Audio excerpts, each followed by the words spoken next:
موضوع چونکہ توحید ہے اور انشاءاللہ یہ موضوع آپ کا بھی پسندیدہ موضوع ہونا چاہیے، اس لیے کہ آل رسول کا بھی بڑا پسندیدہ موضوع ہو۔ تو میں دوستو یہ عرض کر رہا تھا کہ انبیاء، ائمہ، ہادیان برحق جتنے بھی آئے، انہوں نے عبادت سکھانے سے پہلے معبود کا تعارف کروایا ہے کہ وہ لائق عبادت ذات کون ہے۔ وہ جو لائق عبادت ہے وہ کون ہے؟ قولوا لا الہ الا اللہ تفلحوا، لا الہ الا اللہ کہو فلاح پا جاؤ گے۔ علامہ علی نقوی نے بڑا خوبصورت ترجمہ کیا۔ دیکھو قولو دو معنی، ایک ہوتا ہے کہنا زبان سے، یہ اور ہے، ایک قولو کا معنی ہے قائل ہو جاؤ کہ اللہ کے سوا کوئی لائق عبادت نہیں۔ صرف زبان سے نہیں کہنا، قائل ہونے، جب قائل ہونا معنی کیا جاتا ہے نا، تو قائل ہونے میں زبان بھی آ جاتی ہے، انسان کی گفتار بھی، انسان کا کردار بھی۔ گفتار کردار سے ثابت کرو کہ تم صرف اللہ کو لائق عبادت سمجھتے ہو، اللہ کے سوا کوئی لائق عبادت نہیں ہے۔ اور موضوع ہے توحید، اور توحید دیکھیے، سنیے بات ذرا، توحید، اللہ اکبر، توحید اللہ کے ماننے کو نہیں کہتے۔ حیران ہو گئے نا آپ، میں نے کیا کہہ دیا؟ اللہ کے ماننے کو توحید نہیں کہتے، ایک اللہ ماننے کو توحید کہتے۔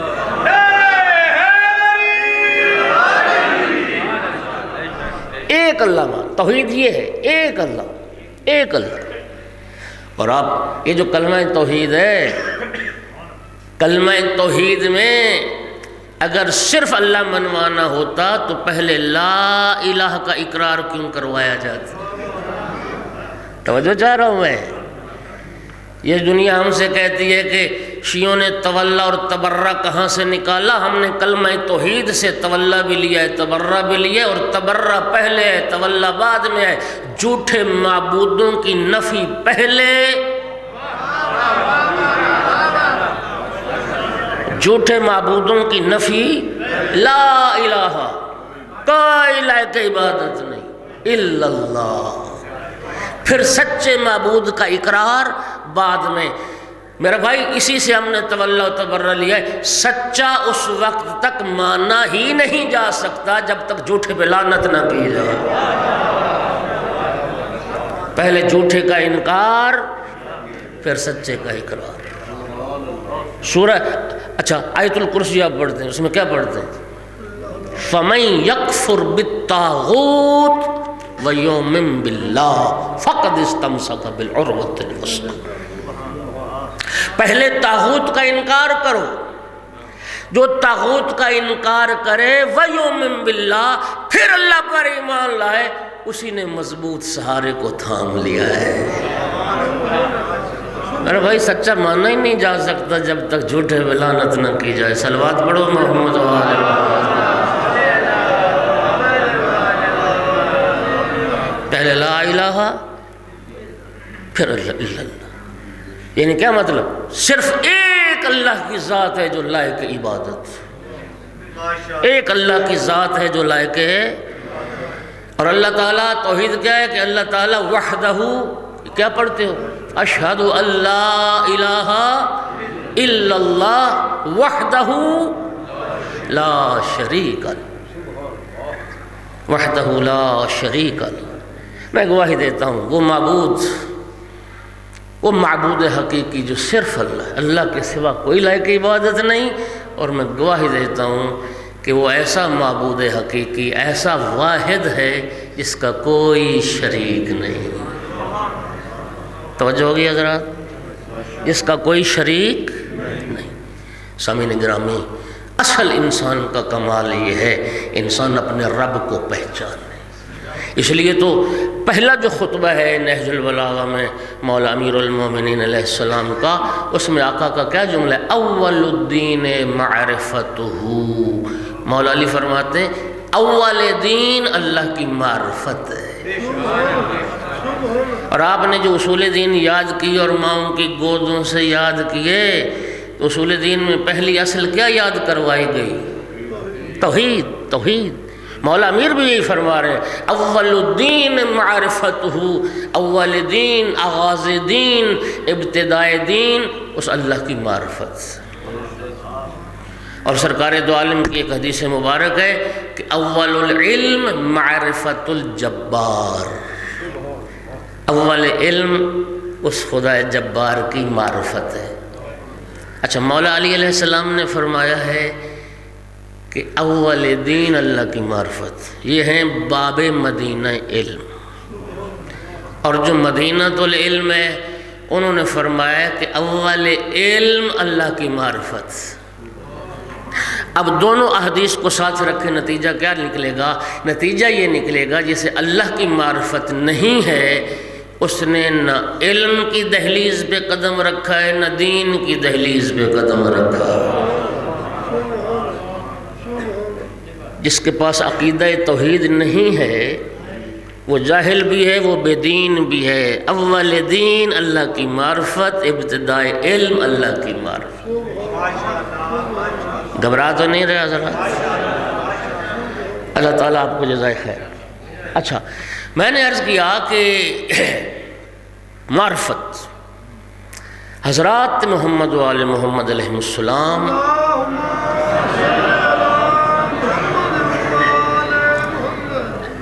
بھی یہ ہستیاں اللہ کی معرفت کروانے آئی ہیں۔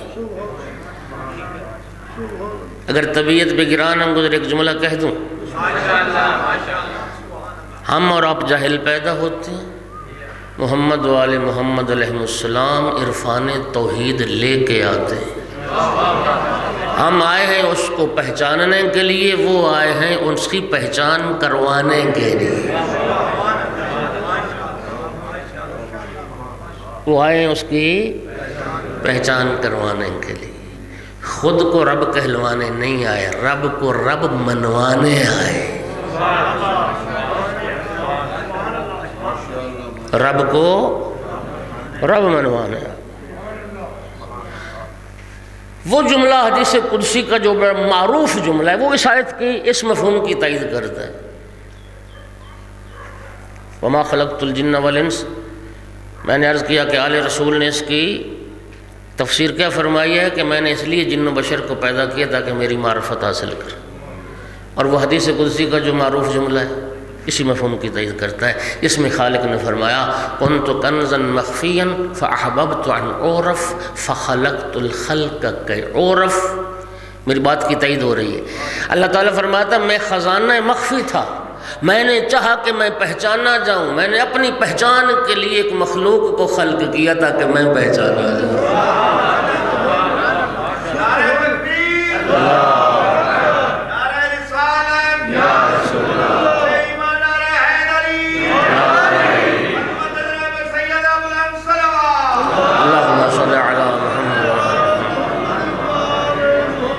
اور توجہ چاہو، ایک جملہ کہنے لگا، اب اللہ رب العزت کو کیوں کر پہچانے، اس ذات کو کیسے پہچانے؟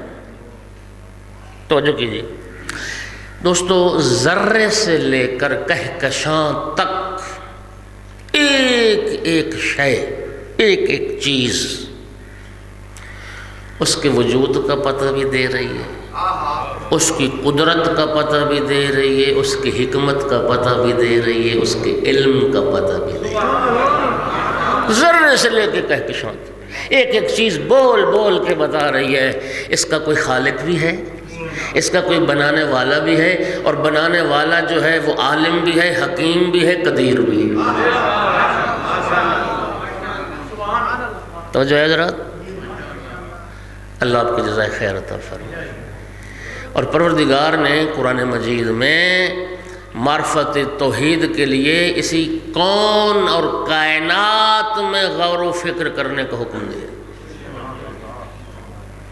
غور و فکر کرو، کائنات کو دیکھو، اشیاء کو دیکھو، یہ کائنات کیسے بنی، موسموں کی تبدیلی، جی دن رات کا آنا اور جانا، پھر شمس و قمر کی یہ حرکت، یہ ساری چیز ایک ایک خلاصہ کر دیا میں نے، ایک ایک شے۔ لیکن جہاں تک تعلق ہے نا اس کی کنہ حقیقت کو سمجھنے کا، پھر مولا امیر نہج البلاغہ میں فرماتے ہیں لا یدرکہ بعد الہمم، اس کی کنہ حقیقت کو بلند ہمتیں بھی نہیں پا سکتی، بلند ہمتیں بھی اس کا ادراک نہیں کر سکتی ہیں۔ ولا ینالہ غوث الفتن، غواص وہ بھی اس بحر حکمت و معرفت کے غواص بھی اس کا ادراک نہیں کر سکتے۔ توجہ چاہ رہا ہوں میں، اس لیے معصوم نے فرمایا جو تیرے ذہن میں سما جائے وہ اللہ نہیں، جو تیرے ذہن میں آ جائے نا وہ خدا نہیں ہے، وہ اللہ نہیں ہے، وہ تیرے ذہن نے ایک تصویر بنائی ہوئی ہے، وہ تیرے ذہن کی تخلیق ہے، وہ خالق نہیں۔ ہائے ہائے جی، یہ ہمارے بس کی بات ہی نہیں، ہمارے بس کی یہ بات ہی نہیں ہے۔ ہماری معرفت پروردگار کے بارے میں، اس معرفت کا جو ذریعہ ہے اور جو کامل و اکمل ذریعہ ہے وہ خود محمد و آل محمد کی معرفت ہے۔ توجہ چاہ رہا ہوں میں، توجہ چاہ رہا ہوں۔ ساری دنیا نے کائنات سے کون سے خالق کو پہچانا ہے؟ قدم کے نشان لگے ہوں نا، قدم کے نشان، ہر بندہ یقین سے کہے گا کہ کوئی یہاں سے گزرا ہے، ٹھیک ہے؟ یہاں بیٹھے ہوئے ادھر سے پیچھے سے کوئی آواز آئے، ہر بندہ یقین سے کہے گا کوئی کھڑا ہے پیچھے جو بول رہا ہے، ایسے ہے نا؟ دھواں اٹھتا دیکھ کے ہر بندہ یقین کر لیتا ہے کہ وہاں آگ لگی ہے، ایسے ہی ہے۔ یعنی ساری دنیا کی جو معرفت رب ہے نا، وہ آثار کے ذریعے سے مؤثر کو پہچانا ہے، اثر کے ذریعے سے ہم مؤثر تک پہنچے ہیں، لیکن محمد و آل محمد علیہ السلام کی جو معرفت توحید ہے وہ اثر سے مؤثر تک نہیں، مخلوق سے خالق تک نہیں پہنچے، خالق سے خالق تک پہنچے۔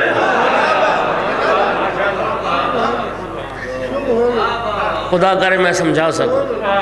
مولا امیر المومنین علیہ السلام کی معروف دعا ہے دعائے صباح، دعائے صباح جی۔ ساری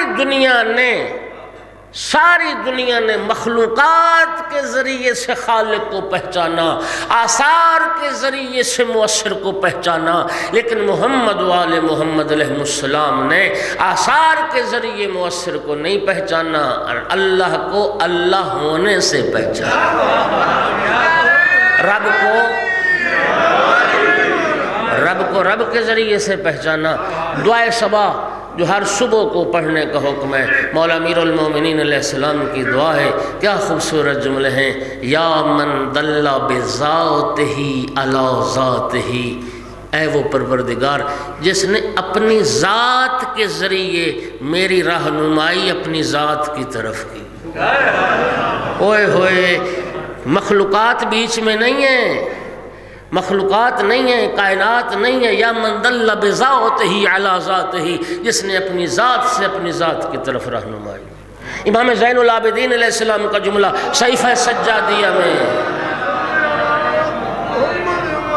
یہ مولا سجاد علیہ السلام، انت الذی دللتنی علیک، میرا معبود تو نے ہی خود میری رہنمائی اپنی ذات کی طرف کی، تو نے خود میری رہنمائی اپنی ذات کی طرف فرمائی ہے۔ وَلَوْلَا أَنْتَ لَمْ أَدْرِ مَا أَنْتَ، معبود تو نہ ہوتا تو میں سجاد کیا جانتا کہ تو کیا ہے۔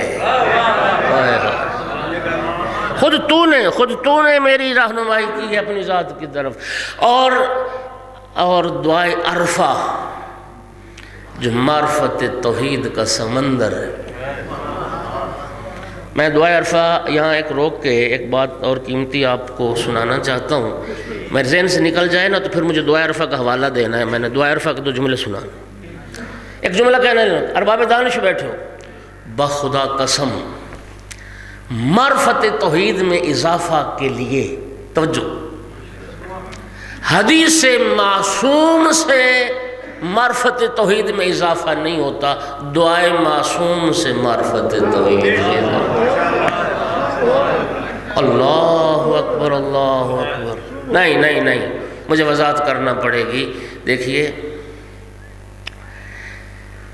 خود سرکار کی حدیث ہے، کلموا الناس علی قدر عقولہم، لوگوں کے ساتھ ان کے عقل کے مطابق بات کرو۔ سرکار دو عالم کی حدیث ہے، ان معاشر الانبیاء،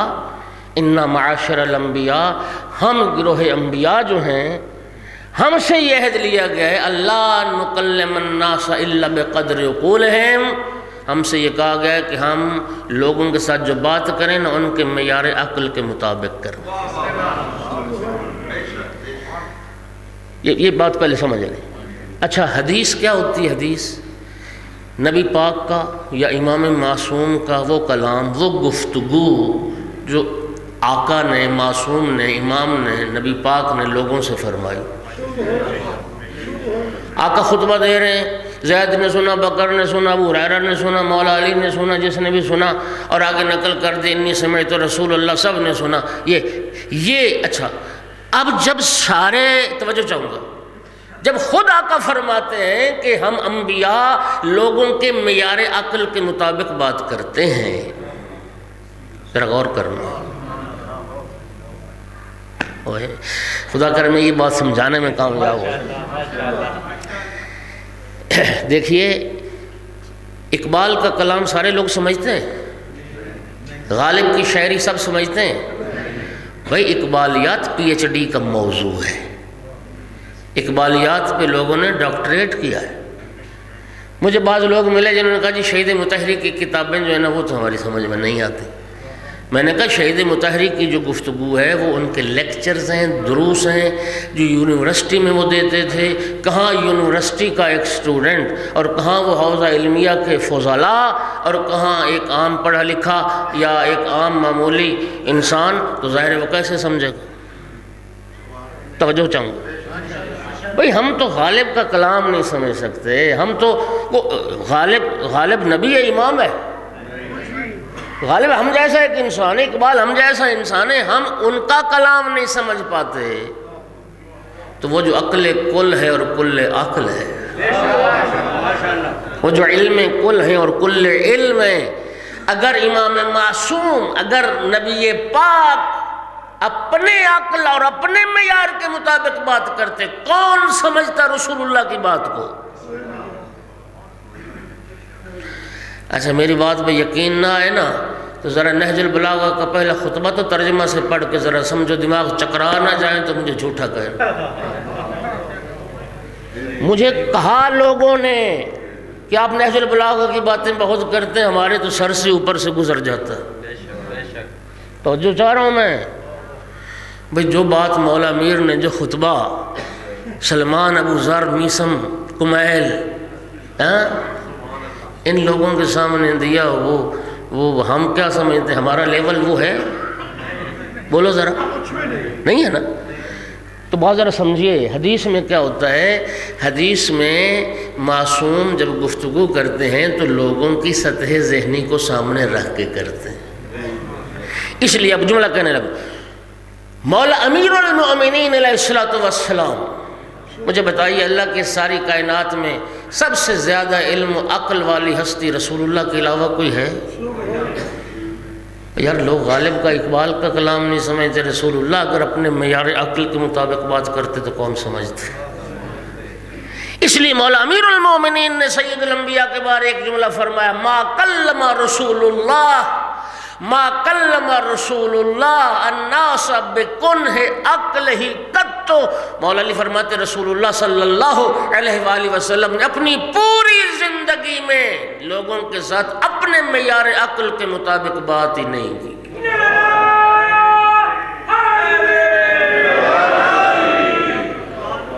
اللہ جانتا ہے، قرآن گواہ ہے۔ یہ آیت مجیدہ کبھی آپ پڑھیں قرآن مجید میں، سورہ مرکب بقرہ میں غالباً ہے کہ سرکار تین مرتبہ بات دہراتے تھے۔ یہ جو یا رسول اللہ راعنا کہتے تھے، پھر اللہ نے فرمایا رائنا نہ کہو انظر نہ کہو یا رسول اللہ ہماری بھی رعایت کریں، ہم بھی بیٹھیں، یعنی بات سمجھے نہیں پیغمبر، پھر بات دہراتے پھر سمجھاتے، تین مرتبہ آقا کی سیرت میں ہے، اور قرآن کہتا ہے 3 مرتبہ سمجھانے کے بعد بھی کچھ ایسے ہوتے تھے کرم والے، جب نکلنا تو پھر ایک دوسرے سے پوچھنا کیا کہا پیغمبر نے، ہائے ہائے۔ اچھا جو اساتذہ بیٹھے ہو، ٹیچر بیٹھے ہو، شاگرد سارے ان کا فہم ذکاوت ایک جیسی ہوتی، کوئی ایک ہی پہلی مرتبہ بات سمجھ لیتا ہے، کسی کو 2 بار سمجھانے سمجھ آتے، کسی کو 3 بار سمجھانے، اور کوئی ایسے بھی ہوتے ہیں جنہیں بالکل۔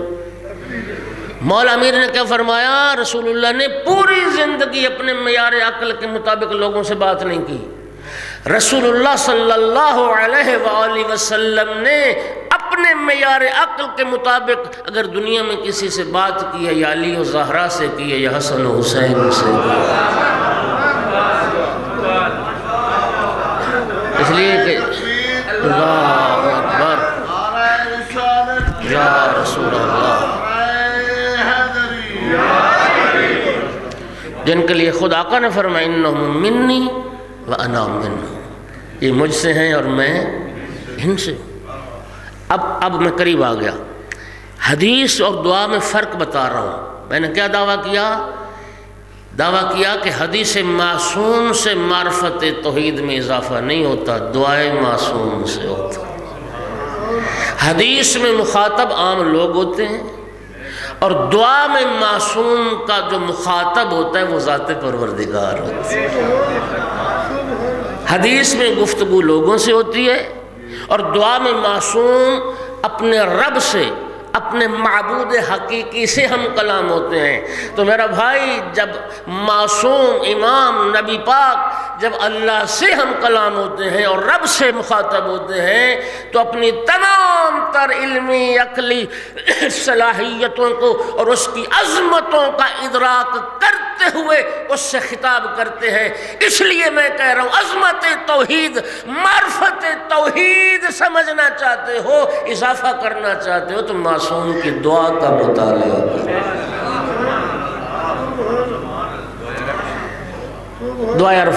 دعائے عرفہ، اب جملہ کہنے لگا، دعائے عرفہ میں یہ معرفت توحید کا سمندر ہے۔ مولا کا جملہ سننا، الہی دعائے عرفہ جو 9 ذی الحج کو احرام باندھ کے جبل رحمت کے پہلو میں کھڑے ہو کے مولا امام حسین علیہ السلام اور اصحاب امام حسین علیہ السلام نے پڑھی تھی، اور آج بھی جو حاجی جاتے ہیں میدان عرفات میں آقا امام حسین علیہ السلام کی اس دعا کو پڑھتے ہیں۔ اور خدا کے لیے میں سب سے ہاتھ باندھ کے کہہ رہا ہوں، آپ حج پہ نہیں بھی جاتے، کم از کم ایک بار ترجمے کے ساتھ دعائے عرفہ کا مطالعہ ضرور کر۔ آپ حسین نہیں بیٹھے، آپ مولا حسین کے عزادار بیٹھے، یہ سمندر معرفت توحید کا، اس میں مولا حسین ایک جگہ پہ عرض کرتے، الہی ترددی فی الآثار یوجب بعد المزار۔ خدا کرے میں سمجھا سکوں، میرا اللہ، میں اگر آثار میں غور و فکر کرتا رہوں، زمین آسمان دیکھوں، میں یہ درخت اور پہاڑ دیکھوں، اور کائنات کو، چاند سورج ستاروں کو دیکھوں، آثار میں غور و فکر کے بعد اگر میں تجھ تک پہنچنا چاہوں گا تو معبود پھر تو تجھ تک پہنچنے میں بہت دیر لگ جائے گا۔ اللہ اکبر۔ الہی ترددی فی الآثار یوجب بعد المزار، آثار میں غور و فکر سے تو معبود تجھ تک پہنچنے میں دیر لگ جائے گی۔ کیف یستدل علیک بما هو فی وجودہ مفتقر الیک۔ یہ جملہ سنیے، اے میرے پروردگار، وہ شے جسے تو نے وجود دیا، وہ شے جسے تو نے پیدا کیا، پروردگار جسے تو نے خلق کیا، وہ تیری رہنما کیسے بن سکتی ہے؟ جسے تو نے وجود دیا وہ تیری رہنما کیسے بن سکتی؟ لغیرک من الظہور ما ہوا لیس لکا۔ پروردگار، کیا تیرے غیر کے لیے ظہور ہے؟ تیرا غیر ظاہر ہے اور تو ظاہر نہیں ہے۔ حتی یکون هو المظہر لک، میں آثار میں کیوں غور و فکر کروں کہ وہ تیری ذات کو میرے لیے ظاہر کریں؟ ام یتعین اللہ ترا کا، اندھی ہو جائیں وہ آنکھیں جو تیرا دیدار نہ کر سکے۔ پروردگار جن چیزوں کو تو نے خلق کیا وہ ظاہر ہو، اور جو وجود دینے والا ہے وہ ظاہر نہ ہو۔ ام یتعین اللہ ترا کا، اندھی ہو جائیں وہ آنکھیں جو تیرا دیدار نہ کر سکے۔ نہج البلاغہ میں ثعلب یمانی نے مولا امیر المومنین سے پوچھا، یا علی هل رأیت ربک، یا علی آپ نے اپنے رب کو دیکھا ہے؟ فرمایا لم اعبد ربا لم ارا، علی کسی اندیکھے رب کی عبادت نہیں کرتا، علی کسی اندیکھے رب کی عبادت۔ پھر فرمایا ثعلب کسی شک اور ریب میں مبتلا نہ ہو جانا، لا تدرکہ العیون بمشاہدۃ العیان بل تدرکہ القلوب بحقائق الایمان۔ ثعلب یمانی خیال رکھنا، اللہ کی ذات کو دیکھنے کے لیے بصارت نہیں بصیرت چاہیے۔ اس کا دیدار ان آنکھوں سے نہیں ہوتا، اس کا دیدار دل کی آنکھوں سے ہوتا ہے۔ دل ایمان کی حقیقتوں سے اس کا ادراک کرتے ہیں، دل ایمان کی حقیقتوں سے اس کو پہچانتے۔ اور سامعین گرامی، اس لیے میں نے کہا ہماری معرفت کا انداز اور ہے، محمد و آل محمد علیہ السلام کی معرفت کا انداز، اور ہمارے لیے معرفت کامل کیا ہے؟ اب سنو، بہت سارے راستے، احادیث میں بہت سارے طریقے، میں نے عرض کر دیا کامل ترین طریقہ معرفت پروردگار کا وہ محمد و آل محمد علیہ السلام کی معرفت۔ زیارت جامع کبیرہ، امام علی نقی علیہ السلام کی تعلیم کردہ زیارت، کیا فرمایا امام معصوم نے؟ من اراد اللہ بادہ بکم، جو خدا تک پہنچنا چاہتا ہے نا، پہلے وہ آل رسول تک تو پہنچے، آل رسول تک تو پہنچے۔ اور کیا فرمایا زیارت جامع کبیرہ میں؟ السلام علیکم یا محال معرفت اللہ، اے آل رسول میرا سلام آپ پر جو محل معرفت پروردگار ہے، جو مقام معرفت پروردگار۔ کیا فرمایا تھا آقا امیر المومنین علیہ السلام نے؟ ان اللہ لو شاء لعرف العباد نفسا ولکن جعلنا ابوابہ وسراتا، اگر اللہ رب العزت چاہتا ڈائریکٹ اپنے بندوں کو اپنی معرفت کروا سکتا تھا، لیکن اللہ رب العزت نے اپنی معرفت کا دروازہ ہمیں بنایا ہے۔ اللہ اکبر۔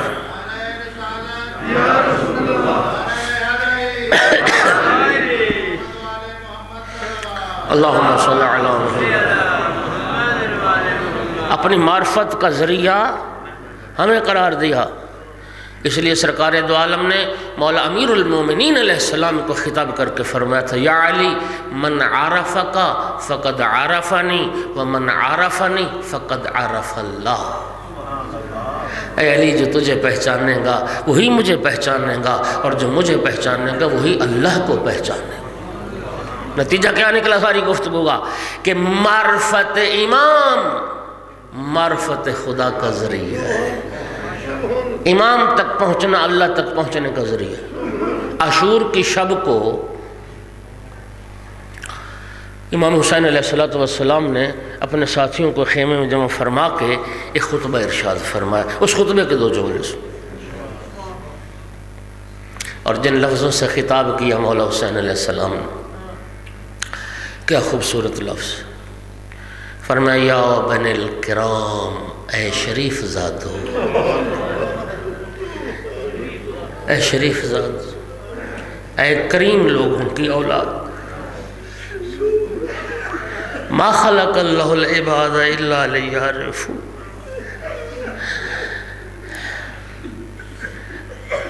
ما خلق اللہ العباد الا لیعرفوا۔ میں اتفاقاً کل مجھے نا ایک دوست نے ایک بھیجا ہے کلپ، ایک عالم دین، نام ان کا نہیں جانتا، میں نے پہلی بار ان کو دیکھا ہے، تو جمعہ کا خطبہ وہ دے رہے ہیں، تو ایک بڑی اچھی بات انہوں نے کی شریف اور کریم لوگ ہی، شریف زادے ہی آل رسول کی راہ میں جانے قربان کرتے ہیں۔ اور یہ جو شہیدان کربلا تھے نا، یہ تو ازل سے پروردگار نے شہیدان کربلا کے نام لکھ دیے تھے کہ حسین پہ جان کون قربان کرے گا۔ اور امام حسین علیہ السلام ذرا دیکھیے، امام حسین علیہ السلام جب مدینہ سے چلے ہیں نا تو کربلا تک اس تمار کو دیکھتے آئے اور تلاش کرتے آئے کون کون رہ گیا ہے۔ ہاں، ازل سے خبر تھی کون کون رہ گیا راستے میں۔ پھر زہیر کو لیا ہے، پھر وہب قلبی کو لیا ہے، اس طرح سے وہ تمہار مکمل ہوتا آیا ہے۔ ما خلق اللہ العباد الا لیعرفوا۔ میں بات عرض کر، وہ خطبہ جمعہ میں نقل کر رہے تھے کہ انتفاضہ شعبانیہ اگر حضرات متوجہ ہیں، 1991 میں شیعیان عراق نے صدام کے خلاف بغاوت کی تھی، اور وہ تحریک انتفاضہ شعبہ، ہم اس وقت زمانے میں قوم میں تھے، انتفاضہ شعبانیہ کے نام سے وہ جانی جاتی ہے۔ اور اس انتفاضہ کو، اس تحریک کو، اس قیام کو پھر بری طرح سے کچل دیا گیا اور ہزاروں مومنین شہید ہوئے، ہزاروں مومن۔ جو حضرات مشرف ہوئے نا کربلا، ابھی بھی کربلا میں حرم مولا حسین علیہ السلام میں وہ انہوں نے محفوظ کی ہوئی ہیں پتھر کی وہ سلیٹیں جن پہ گولیوں کے نشان ہیں، اور نیچے لکھا ہوا ہے کہ یہ انتفاضہ شعبانیہ میں جو صدامیوں نے حرم میں آ کے گولیاں چلائی تھی ان کے نشان آج بھی کئی جگہ پر وہ موجود۔ پتہ نہیں آپ نے دیکھا یا نہیں دیکھا، حرم میں۔ صدام کا داماد طه حسین اس کا نام، کربلا میں اس تحریک کو کچلنے کے لیے آیا، اور سارے افراد کو پکڑ کے امام حسین علیہ السلام حرم میں لے گئے۔ اس وقت حرم کی یہ کیفیت نہیں تھی، تو اب ترقی ہوئی۔ یہ اطراف میں جو سارے چھت بنی ہیں یہ اس وقت نہیں تھی، یہ سارا سین تھا اس وقت۔ سب کھڑے کر دیے گئے، اور سارے شیعہ، اور کلاشن کوف اس کے ہاتھ میں تھی اور اس کے سارے سپاہی بھی۔ تو اس نے کہا کہ اب بولو صدام حسین کے ساتھ کون ہے اور اس حسین کے ساتھ کون ہے؟ یہ ہوتی آزمائش۔ ہمیں ملی ہے ولایت مفت میں، ہمیں آل رسول کی محبت ملی ہے مفت میں۔ خدا کی قسم، میں ان کا جمعہ کا خطبہ سن رہا تھا، میری آنکھوں میں آنسو آ رہا تھا۔ ہر بندہ ذرا اس میزان پہ اپنے آپ کو تول لے تو صحیح، تول لے اپنے آپ۔ اس نے کہا کہ صدام حسین کے ساتھ کون، اس حسین کے ساتھ کون؟ سناٹا چھا گیا، سکوت۔ ایک جوان اٹھا، اس نے کہا میں حسین کے ساتھ۔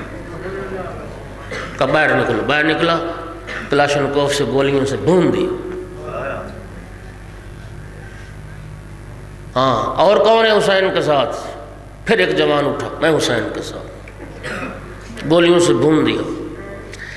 یہ ایک عراقی جو ان لوگوں میں تھا وہ نقل کر رہا ہے، وہ یہ بات نقل کر رہا ہے۔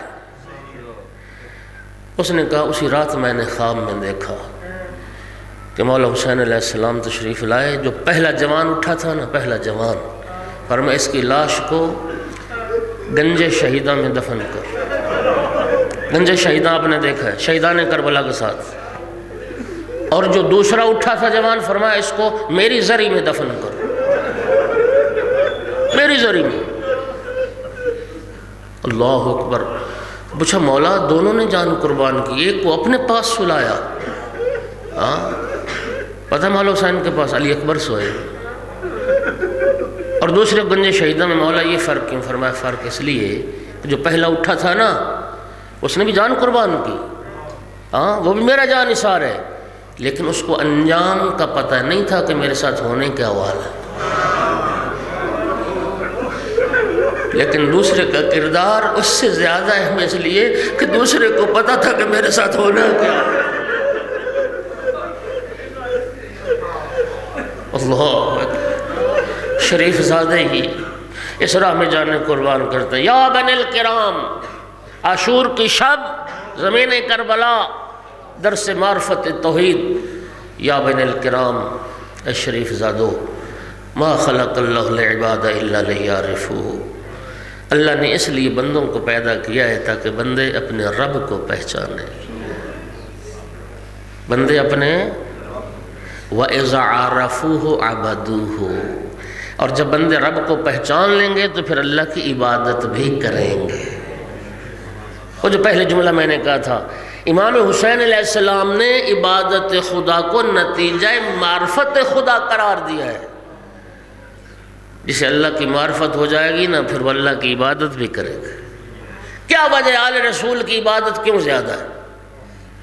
مولا امیر المومنین کی عبادت، سید سجاد کی عبادت، صدیقہ کبریٰ کی عبادت، ائمہ کی عبادت، کوئی نہیں پہنچ سکا اس مقام عبادت تک جو آل رسول کا ہے۔ وجہ یہ ہے کہ ان کی معرفت تک کوئی نہیں پہنچ سکا۔ جس کی معرفت توحید جتنی زیادہ، اس کا مقام عبادت بھی اتنا بلند۔ اذا عرفوا وعبدوا، جب پہچان لیں گے نا، اللہ کی معرفت ہو جائے گی، پھر اللہ کی عبادت کریں گے۔ وَإِذَا عَبَدُوا اسْتَغْنُوا بِعِبَادَةِ رَبِّهِ عَنْ عِبَادَةِ غَيْرِهِ، اور جب انسان اللہ کی عبادت کر لے گا، پھر غیر اللہ کی عبادت سے بے نیاز ہو جائے گا۔ پھر جو سر خدا کی بارگاہ میں جھکتا ہے نا، وہ غیر کے آگے نہیں جھکتا ہے۔ جو سر خدا کی بارگاہ میں جھکتا ہے وہ غیر کے آگے، مولا حسین نے یہی سکھایا ہے، وہ سر جو خدا کی بارگاہ میں جھکتا ہے کٹ سکتا ہے، کسی یزید کے آگے جھک نہیں سکتا۔ جب یہاں تک بیان پہنچا نا مولا حسین علیہ السلام کا، اس وقت ایک جانثار اٹھا اور عرض کی، ابن رسول اللہ ما معرفت التوحید، فرزند رسول معرفت توحید سے کیا مراد ہے اور اللہ کی معرفت کیسے ممکن ہے؟ اس وقت مولا حسین علیہ السلام نے فرمایا معرفت التوحید یعنی معرفت اہل کل زمان امامہم الذی یجب علیہم طاعتہ، فرمایا اللہ کی معرفت سے مراد ہے زمانے کے اس امام کی معرفت حاصل کرو جس کی اطاعت اللہ نے لوگوں پر واجب قرار دی۔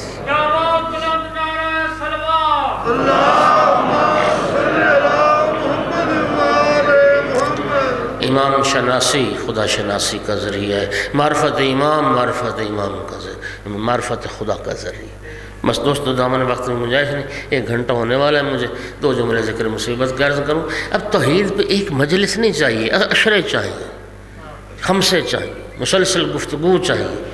اور میں ذہن میں جو سوچ گیا تھا واللہ اس کے بھی تمہید میں ہوں، باقی اب کیا کروں، دامن وقت میں گنجائش نہیں، بہت سارے علماء پڑھنے والے، میں بس صرف 2 جملے ذکر مصیبت کے عرض کروں۔ معرفت تھی نا، معرفت تھی کربلا والوں کو توحید کی، یہ معرفت توحید ہے۔ اللہ اکبر۔ اقبال نے جناب سیدہ طاہرہ کے حوالے سے ان کی ایک بڑی معروف نظم ہے، مریم از یک نسبت عیسیٰ عزیز، اس سے نسبت حضرت زہرا عزیز، نور چشم رحمت للعالمین امام اولین و آخرین، بانو تاج دار حلاتا مرتضیٰ مشکل کشا شیر خدا۔ پھر اقبال کہتا ہے مادر مرکز پرکار عشق، مادر کارواں سالار عشق۔ یہ جو کربلا ہے نا، یہ عشق کی سرزمین ہے، اور یہ میں نہیں کہہ رہا، مولا امیر المومنین علیہ السلام واقع کربلا سے پہلے جب صفین کی طرف جا رہے تھے نا، تو سرزمین کربلا سے گزر ہوئے، اور سرزمین کربلا پر مولا امیر المومنین رکے، مولا علی علیہ السلام نے گریہ فرمایا۔ اس وقت صحابہ نے بعض نے پوچھا یا مولا آقا رو کیوں رہے، گریہ کیوں فرما رہے؟ اس وقت مولا علی علیہ السلام نے زمین کربلا کے تعارف میں جو جملے فرمائے وہ ذمہ داری سے عرض کر رہا ہوں، فرمایا ہاذہ مسارع عشاق، یہ عاشقوں کے گرنے کا مقام ہے۔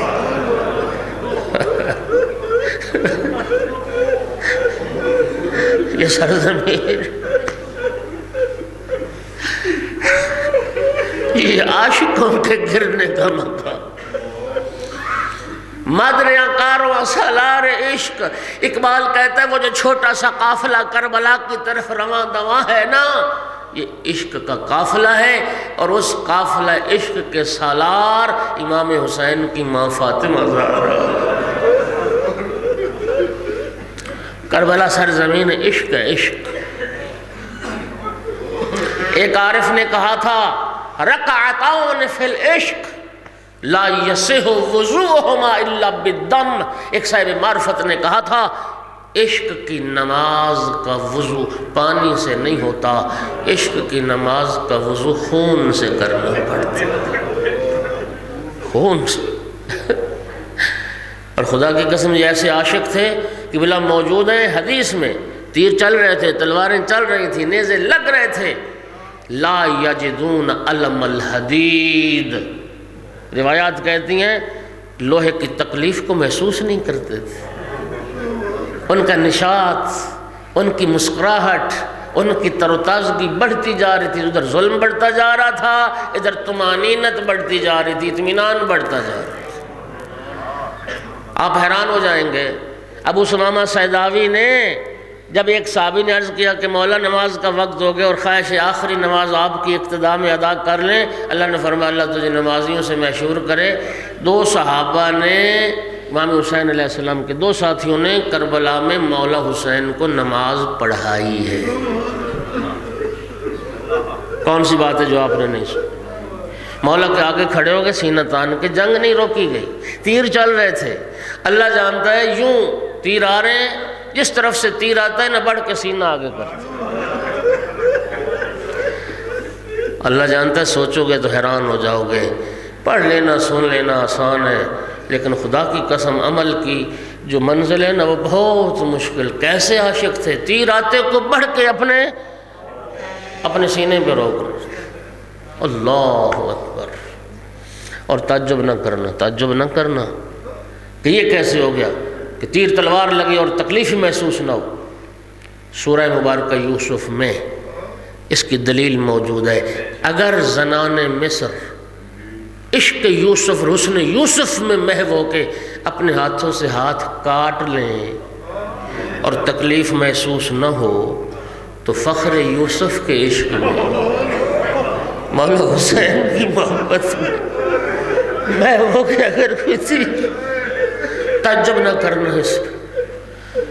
ادھر مولا حسین علیہ السلام نے نماز ختم کی، ابو ثمامہ تیروں کتاب نہ لاتے ہوئے زمین پہ گرا، ایک جملہ کہا یا ابن رسول اللہ حل وفیتو، فرزند رسول کیا میں نے حق وفا ادا کر دیا؟ فرمایا ثمامہ تو نے حق وفا ادا کر دیا، اور ابو ثمامہ میں حسین کا وعدہ ہے تجھ سے، جس طرح آج تو نے میرے آگے کھڑے ہو کے مجھے نماز پڑھائی ہے، میں وعدہ کرتا ہوں کل جب آئے گا نا قیامت کا دن اور ہم چلیں گے جنت کی طرف، تو میرے آگے آگے چلے گا۔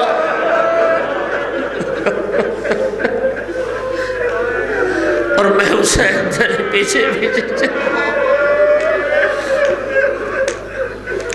کربلا سرزمین عشق ہے، عشق، عشق خدا کی سرزمین۔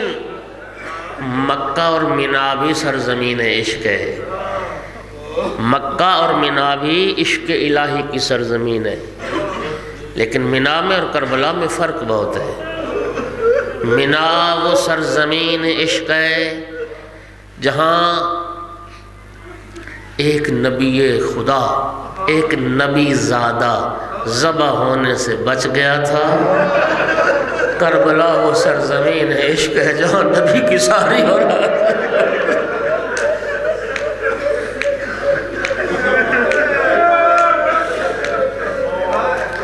اللہ اکبر۔ میں نے عرض کیا مکہ بھی سرزمین عشق ہے۔ یہ مکہ اور مینا اور حج اور عمرہ کے جتنے ارکان ہیں یہ انہیں اللہ کے عاشقوں کے طریقے ہیں، اللہ کے عاشقوں کی سنتیں ہیں۔ ابراہیم علیہ السلام، جناب اسماعیل علیہ السلام، جناب حاجرہ سلام اللہ علیہ۔ یہ سعی کیا ہے، سعی کیا ہے صفا اور مروہ کے درمیان؟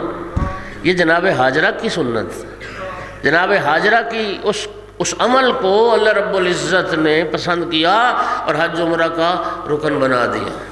صفا سے مروہ، کسی کا حج مکمل نہیں ہوتا، عمرہ مکمل نہیں ہوتا جب تک سعی نہ کرے۔ ایک جملہ کہنا چاہتا ہوں، یقین فرمائیے بعض لوگ بہت دقت کرتے ہیں، ان کی دقت کو بھی میں سلام کرتا ہوں۔ بعض لوگوں نے دقت کی، مولا حسین علیہ السلام نے بھی کربلا میں ایک مسعی قائم کر دیا، ٹھیک جتنا فاصلہ صفا سے مروہ کے درمیان ہے اتنا ہی فاصلہ قبر حسین سے قبر عباس کے درمیان،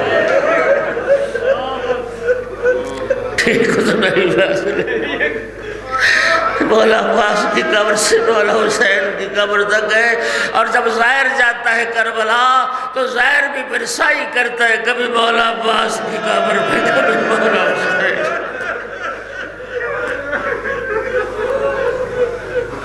اللہ رب العزت سے دعا ہے ہمیں محمد و آل محمد علیہ السلام کی معرفت، امام وقت کی معرفت نصیب کرے اور اپنی ذات کی معرفت نصیب کرے۔